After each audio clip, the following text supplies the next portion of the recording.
ఇప్పుడు ఆయిల్ పెట్టుకున్న తిరువాత గింజలు వేసాను. Pepper fry friends. కొద్దిగా జీలకర్ర వేస్తా. పొడి అయినా వేసుకోవచ్చు, జీలకర్ర అయినా వేసుకోవచ్చు. ఆల్రెడీ పసుపు ఉప్పు వేసాయి కదా ఫ్రెండ్స్, దాంట్లో మళ్ళీ అవసరం లేదు. అల్లం వెల్లుల్లి పేస్ట్ ఉంది.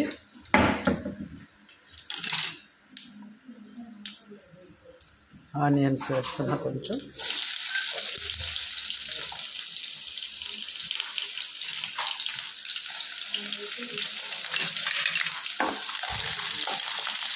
చికెన్ వచ్చి ఆల్రెడీ ఉప్పు పసుపు వేసి అప్పుడు ఫ్రై చేసా కదా, అదే చికెనే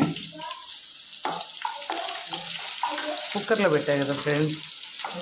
అప్పుడు కాస్త మెత్తగా ఉడికింది.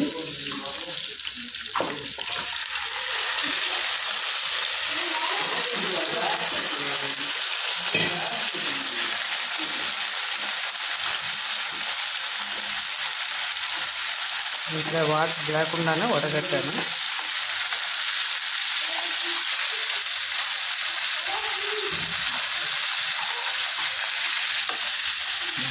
ఇది కాస్త కూడా బాగా ఆయిల్లో ఫ్రై చేసేస్తాం.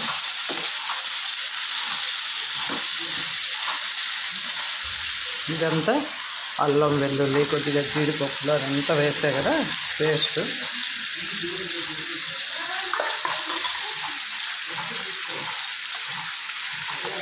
ఎంత బాగా ఉడుక్కొని వచ్చేసి కారం, ధనియాల పొడి, పెప్పర్ పౌడర్ అంతా వేసేసుకున్నాం ఫ్రెండ్స్. పిల్లలకేమో పులుసు కావాలి, ఫ్రై ఇష్టపడరు. మా కోసం కొద్దిగా కొంచెం మరీ డ్రై కాకుండా కొద్దిగా ఫ్రై లాగా చేస్తున్నాం.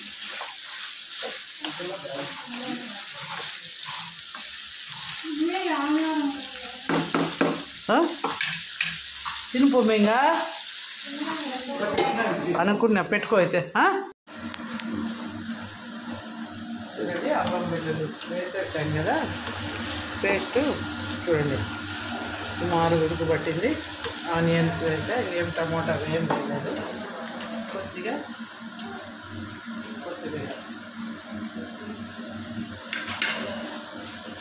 కరివేపాకు బయట ఉంది, కొంచెం పీకరాపు ఆపేసి ఒకరేమో పీకరాపు ఆపేది. మన చెట్లో కరివేపాకు ఫ్రెండ్స్. కొత్తిమీర మన కుంపట్లో కరివేపాకు కూడా బయట వేసాము. అది కోసుకొచ్చాను. నేనైతే వీడియో తీసుకుంటా, ఈయన కోసుకొచ్చాను.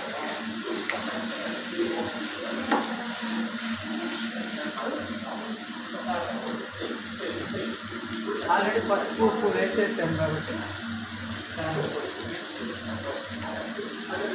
కారం ఎక్కువ వేస్తున్నాం. పిల్లలు తినాలి కదా, ఇది మనకే కాదు.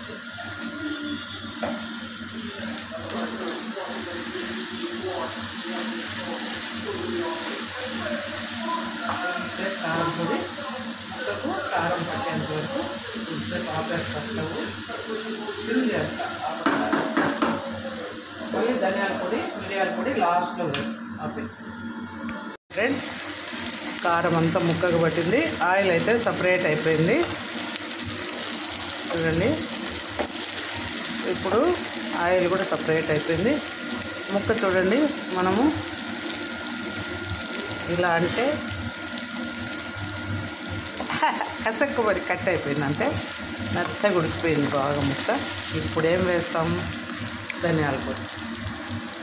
ఆల్రెడీ కారం వేసాము కదా, ఉప్పు పసుపు ఉంది దీంట్లోనే, జీలకర్ర వేసాము, అల్లం వెల్లుల్లి అన్నీ పేస్ట్ వేసాము. ఫైనల్గా ధనియాల పొడి. మన మెయిన్ ఏంటి దీని పేరు? పెప్పర్ ఫ్రై కాబట్టి అసలైన పొడి ఫైనల్గా టచ్ అన్నమాట. ధనియాల పొడి అంతా ముక్కలకు పట్టాలి. ఇప్పుడు చూడండి మన ఫ్రై పేరు సార్థకం, పెప్పర్ ఫ్రై. పెప్పర్ పౌడర్ మరి ఎక్కువ అక్కర్లేదు ఫ్రెండ్స్, ఘాటు వచ్చేస్తుంది. పిల్లలు ఒకవేళ తింటే ఘాటు కదా, కాబట్టి పెప్పర్ ఫ్రై కూడా వేసాము. అంతా ఒకసారి బాగా కలబెట్టేద్దాం. ధనియాల పొడి, పెప్పర్ ఫ్రై కూడా ముక్కకు బాగా పట్టుకునేలాగా. ఇంకిప్పుడు ఫైనల్ టచ్ వచ్చి ఇంకొంచెం కొత్తిమీర పలుచగా తరుక్కున్నా కొత్తిమీర వేసేసుకున్నాం. తినండి, మన కుంపట్లో పండించుకున్న కొత్తిమీర.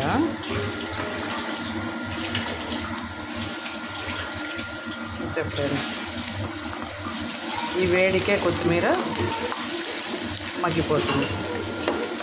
చూడండి, ఒక్కసారి మనం కలబెట్టగానే మగ్గిపోయింది కొత్తిమీర.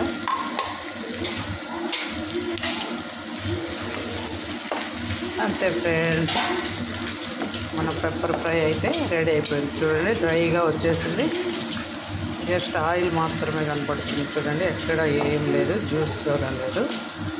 అంతే, ఏమా టేస్టీగా ఉండే పెప్పర్ ఫ్రై, నాటుకోడి పెప్పర్ ఫ్రై రెడీ.